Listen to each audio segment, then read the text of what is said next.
Well, good morning, everyone. Today we're joined by Professor Douglas Reed, Professor of Government and Director of our Master's Program in Educational Transformation, an expert on constitutional law, educational policy, and policy making, with a particular focus on race and equity. So, Doug, it's wonderful to be with you for this conversation. Thanks for taking the time to join us for this discussion. And let's just jump right in. You've got expertise in a range of issues related to education policy and our American political system. Can you share a bit more about your interests as a scholar? What draws you to the ideas that you explore in your scholarship? Sure. Thanks for inviting me here, Jack. This is really quite an honor, and I'm happy to be sharing my expertise and knowledge. So I guess the primary interest that motivate me and what I do is thinking about equality and equity. I got into this business is in graduate school days, studying constitutional law and the 14th Amendment and the Equal Protection Clause, and really try to grapple with questions about equality under law in the United States. And that sort of transformed itself into thinking about equality within educational contexts, first paying attention to school desegregation and integration, and then questions about race more broadly and income inequalities within schooling. And so that opened up a whole other vein of research on sort of the politics of education and the politics of educational inequality in the United States. So that's how I got to that. And I teach courses on education policy making and democracy in education, and really try to focus on race and class inequities broadly in society, but also in schools in particular. Thank you. Thank you. Now, in recent years, we've seen extraordinary new scholarship and advocacy around issues of racial injustice, systemic racism. How do you see this shaping classrooms and curricula? Are there particular projects that you see as especially impactful in this moment? And Yeah. how do they fit within the larger context of transformation within our educational system? So the movements of the past year and going prior to that, over the last 30, 40 years of our sort of striving for racial equality, it's had a big impact, I think, both at the K through 12 context and in higher education, obviously. The things where I'm really interested and excited about where things are going is ways in which the ways in which schools reach out to students and help them uh, use their identities as a way to motivate their own learning, and sort of culturally sustaining and culturally appropriate pedagogies in the K through 12 context are really exciting avenues for educational improvement and educational equity more broadly. And there's some really interesting research at the higher education level, sort of documenting some of those, the empirical effects of those different strategies within the K through 12 education. And so trying to figure out how a kid gets motivated, and forms a relationship with the teacher, because that's a big part of educational success, and figuring out how a school can utilize the resources of the home environment, utilize the resources of a child's identity, and say, okay, this is something that is really we want to connect with you on, and that's a really transformative stance in K through 12 education, and I'm hoping in higher education as well. Yeah. Now, we're confronting one of the most challenging moments for K through 12 education with the COVID-19 pandemic. And there are a Yeah. variety of issues we could talk about: the long-term impacts on learning and development, the mental health challenges, inequities in the resources available to different students to navigate this moment, to support their teachers, what we're learning about technology in the classroom. Are there particular questions or areas of interest that you've been particularly focused on? Yeah, I mean, it's really COVID for me is really sort of, I mean, beyond that, there's the tragic dimension of it, but it really functions as an X-ray on society and highlights where things are really broken. And it's an enormous stress test on our institutions. And one of the things that's really come out of COVID, and particularly in the education context, is that there are some students who are doing all right. You know, they have resources, they have parents who are in a position to either hire tutors or to assemble pods and have the social capital to sort of help their kids get through it. They have their own educational background, and that can help them navigate all this. It's the kids that don't have those resources, the kids who are English learners or kids in poverty, where the learning environment is going to be really challenging for them. And so the fact that we've got high rates of non-attendance in many cities, a third to 40% of students in some cities haven't been going to school on a regular basis because of either lousy internet connection, no space to study, or just no connection with a teacher. And it's a really hard and tragic thing. Students with disabilities also, many of the interventions that we use in a K through 12 environment are sort of high touch, really sort of personal connections. That's just very, very, very hard to do via Zoom or the internet. So, it's that heightening of inequality that COVID is that's one of the greatest social tragedies beyond the illness and death that we're going through right now. And so that's the thing that troubles and worries me, and that's why really hopeful that schools can get open soon to really pay attention to the needs of those kids who aren't thriving at all. Thank you. Thank you. Now, 4 years ago, you co-founded a new interdisciplinary master's program in educational transformation.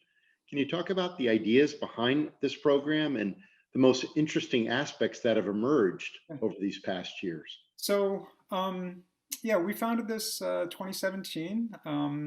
It's an interdisciplinary program that really pays attention to questions about equity in schooling. And that equity cuts across a lot of areas. So it's racial equity, economic equity, linguistic diversity, and students with disabilities are sort of the four themes that are most prominent in the way we approach this. And one of the things that we try to do is connect the advocacy and policy concentration that we do with the learning and teaching concentration. So while we're engaged in preparation of teachers, I have to say that we're the first accredited teacher preparation program at Georgetown in Georgetown's history. So I want to give a shout out to Dr. Sabrina Wesley Nero for helping us get that accreditation. But we want to pay attention to how policies at the state and national level play out in the classroom. So teachers can be seen as policy leaders and sort of policy implementers in a way. And we want our students at the graduate level to really understand when they go into the classroom how policies are formed and how they shape the activities that they undertake. At the same time, we want policy advocates to really understand what effective teaching looks like and to really know what it is that really matters in the classroom and try to build policies and advocate for policies that can achieve those things. So, it's both. I think our distinctive strains or distinctive approaches are the equity angle, particularly the racial equity angle, and this interdisciplinarity between sort of the practice of teaching and the promulgation of policies.